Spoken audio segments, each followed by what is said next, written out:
जो प्रकार कटनी छटनी करी चाषी के बारंबार हैरान करा जाउची रेजिस्ट्रेशन नाम रे अंततः सरकार ताकू क्षांत होबार आवश्यकता अछि।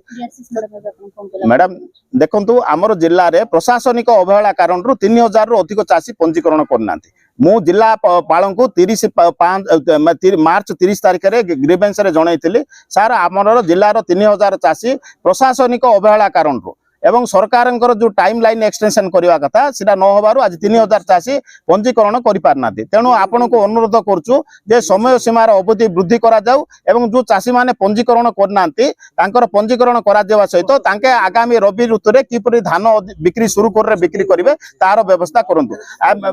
देखो चाषींकर धान बिकिले ही से चली पारिबो तार कोनोसी विकल्प नाही। से ऋण करिथाए तार परिवार प्रतिपोषण करिथाए तार खरीफ चाष करिवो तार दुनिया समस्या अछि मेडिकल टू धरिक सब समस्या अछि। धान ही तार माने आयर गुटे पंथा बिकता एबे से ऋण करिथाए। आपण देखंतु जो से कुली मोलिया टू धरिक ट्रैक्टर धरिक आपणकर थ्रेसर टू धरिक ऋण बाडी टू तार बिहन सार औषध चाषी प्राय चाषी कोटिपति नाही ऋण कले ही चाषी चाष करता। जदि चाषी आपण बारंबार बसुचंती उपजिलापाल हो कि बारंबार ऑफिस आगे धारणा बसुचंती चाषी भाई मन किंतु ताको राज्य सरकार ताको दायित्व ग्रहण करियो चाहू नांती ना। राज्य सरकार को जानि सुनी आपण मानको माने हैरान करछ। मात्र 5 दिन अछि फाइनल स्टेप कोन आज्ञा हाथीर खाइबा दांत अलग देखा सरकार कहउचंती जे आमे चाषी विभिन्न योजना कर सरकार जो फूड पॉलिसी करचंती जो डिसेंट्रलाइज प्रोक्योरमेंट पॉलिसी करचंती सरकार निजे जानि सरकार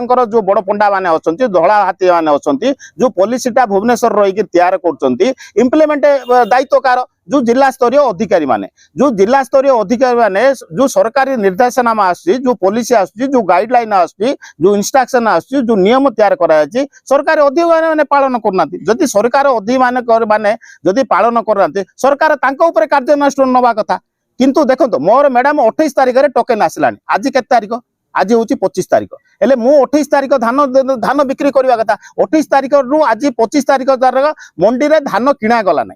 मु दरखास्त लिखिकी आनी जे जदि किणा गलानी भूलटा कार प्रशासनिक अधिकारी की क्रयकारी संस्थार सरकार तांको ऊपर कोन काठ माने कार्यानुष्ठान ग्रहण करवा कथा उल्टा चाषी की धमक तमक दउचंती। एटा केते लज्जाजनक। देखो आमे गोटे शांति श्रृंखला आसी एटी पुलिस डका होची आमे एटी कोनो आईन उल्लंघन पई आसिनो कि आईन श्रृंखला परिस्थिति सृष्टि करियो। आमे हमर गुहारी जणेवा को डीआरसीएस पाकु आस्तिलु डीआरसीएस मैडम कहले मोर मीटिंग अछि पळे जे जदि डीआरसीएस मैडम आमे एते चासी आसिंगरी हमर आपत्ति अभियोग जणैला परे मध्य से कोनोसी आपण सरकार को चिट्ठी मध्य करनांती जे 3000 चाषी कोरापुट जिल्ला रे धान पंजीकरण रो वंचित होचंती बोली फाइनल स्टेप कोन नेबे मैडम कोन देखंतो एबे डीआरसीएस कोन उत्तर देबे आमे डाकिलो मैडम आपण बसंतु आपण को सरकार को आम अभियोग कोन जणैछै आपण ताको हमको देखांतु किंतु से एत बड़ पर्यंत कोनोसी पदक्षेप नै नाती।